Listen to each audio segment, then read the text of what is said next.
Mirësi të dashur vëllezër dhe motra më Krishtin.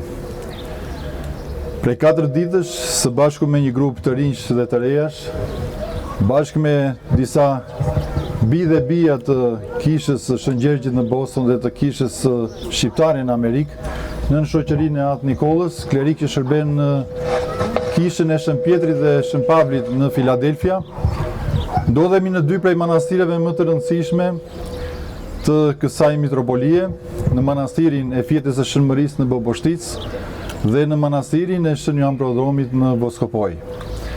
Jemi në strehën, jemi në kujdesin, në dashurinë atërore të mitropolitit tonë të dashur Zotit Anastas, i cili na ka lehtësuar dhe na ka bërë që të shijojmë dhe të gëzojmë gjithë këto ditë bashkë me të rinjt dhe të rejat e kishës sonë.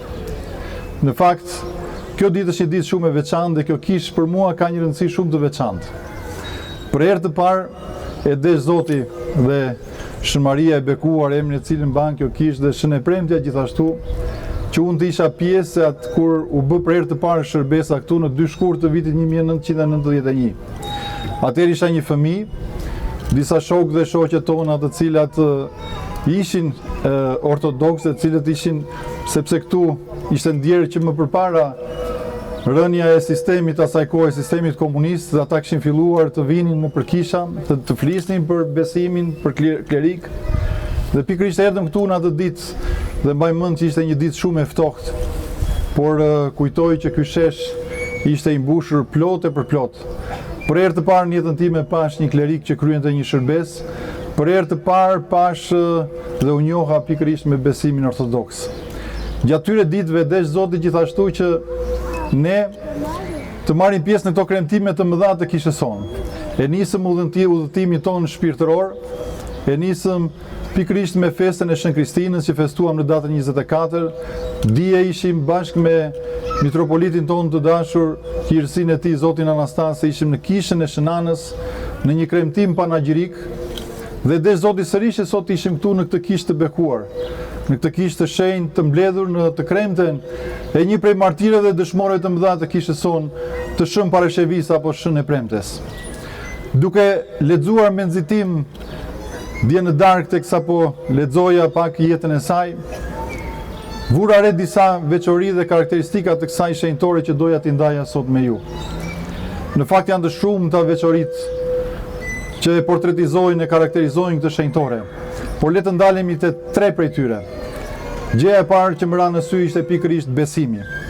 Duhet kujtojmë që Shën e Premtja jetonte në një kohë kur ky besim apo praktikimi i kësaj feje, i këtij besimi nuk ishte i lejuar. Ndoshta më keq se në kohët që përjetuam edhe ne këtu në Shqipëri. Në atë kohë, cili do që praktikonte apo shprehte besimin e tij te Krishti, fundi i tij apo i saj ishte martirizimi, ishte vdekja. Dhe pavarësisht se jetonte në këto kohra, ne shohim se si shkëlqeu dhe ndriçoi besimi i saj. Në jetën e saj na thuhet se ajo u lind prej 2 prindërve të cilët ishin të krishterë, jetoi në një fshat afër Romës, edhe u rrit prindit e saj u ushqyen me një besim shumë të madh. E desh Zoti gjithashtu që prindit e saj të kishin edhe të gëzonin një status të lartë shoqëror, të kishin pasuri, dhe na thuhet që e lanë shenjtoren Shën e Premten, e lanë në një moshë shumë të re, ndoshta tek 20 vjeç. Në jetën e saj, Sinaksari na thotë se ajo e dha gjithë pasurinë e shiti dhe u ndau të gjithë ardhuret që mori, që fitoi nga kjo, ja u ndau të varfërve. Dhe nisi misionin e saj, duke qenë se u rrit që fëmijë me besim dhe pranë kishës, pikërisht nisi që të flasë dhe të dëshmojë për Zotin Krisht. Dhe pa dyshim që, siç e përmenda më sipër, kohrat kur ajo po jetonte ishin kohra të vështira.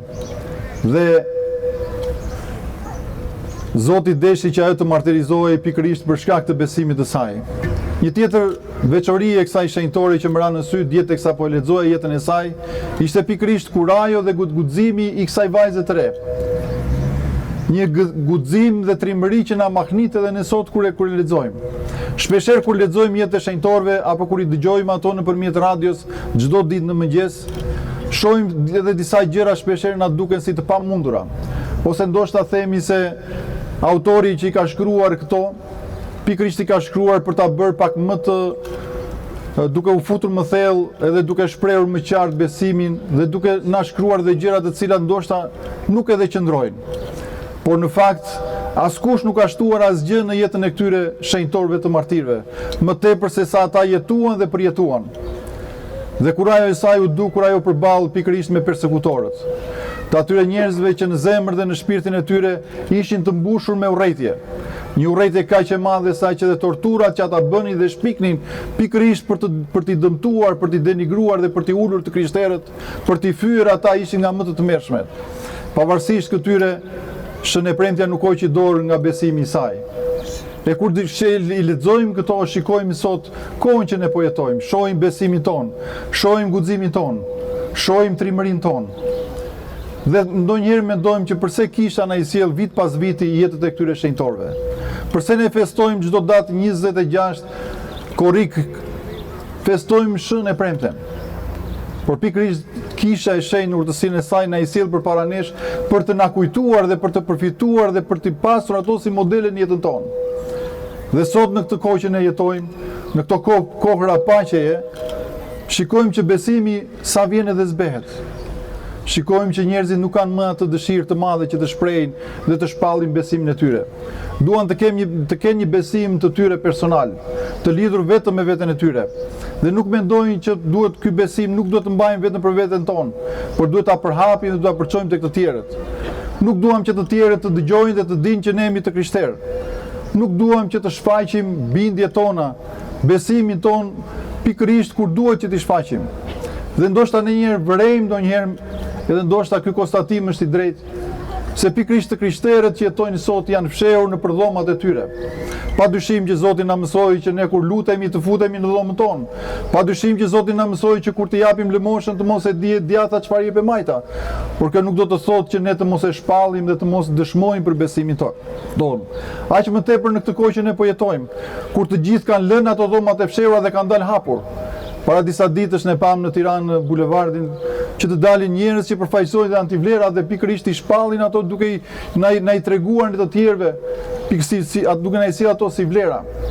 Edhe ne që duhet ishim sot jashtë këtyre dhomave të fshehura, pikërisht që të shpallim këtë besim që ne kemi. Dhe ndoshta kjo ditë do të na bëjë të na reflektojmë për këtë gjë, të mos kemi frikë të shpallim besimin tonë, të jetojmë me kuraj dhe guxim. Prandaj me të drejtë Shën Agustini thotë që guximi, pra virtyti i guximit është kushti çdo virtyti tjetër. Dhe pa virtytin e guximit nuk mund të kemi asnjë virtyt tjetër. Kështu dhe një gjë tjetër që më ran në sy në jetën e saj është pikërisht fama e saj. Si ka mundësi që mbas 2000 vitesh, sepse ajo jetoi pikërisht në fillim të shekullit të dytë pas Krishtit, dhe fama e saj dhe nderimi i saj është kaq i madh në të gjithë botën ortodokse. Mbaj mend para disa vitesh isha në Rumani, në një vend ku është kisha që i dedikohet Shën Parashevis, dhe mbaj mend që ishte një procesion i jashtëzakonshëm me mira njerëz që vinin nga të gjitha anët e Rumanisë që festonin dhe nderonin këtë shenjtore kaq të madhe. Janë me dhjetra vajza, me qindra të tjera, bi dhe bija të kishte son të cilat mbajnë emrin e nderim të kësaj shenjtore. Dhe unë shikoj gjithashtu se në çdo vend dhe në çdo krahin ku ka ende sot ku ka mbetur dëshmia e krishterë dhe tradita e krishterë, nuk ka vende që të mos ketë kishë dedikuar të Shën Parashevis. Si shikojmë në Voskopoj, si shikojmë këtu në Korç, si shikojmë edhe në zonë plot zona të tjera, në të gjitha zonat tona që e ruajtën besimin dhe e mbrojtën atë. Kështu që në këtë ditë le të reflektojmë pak më thellë për jetën tonë.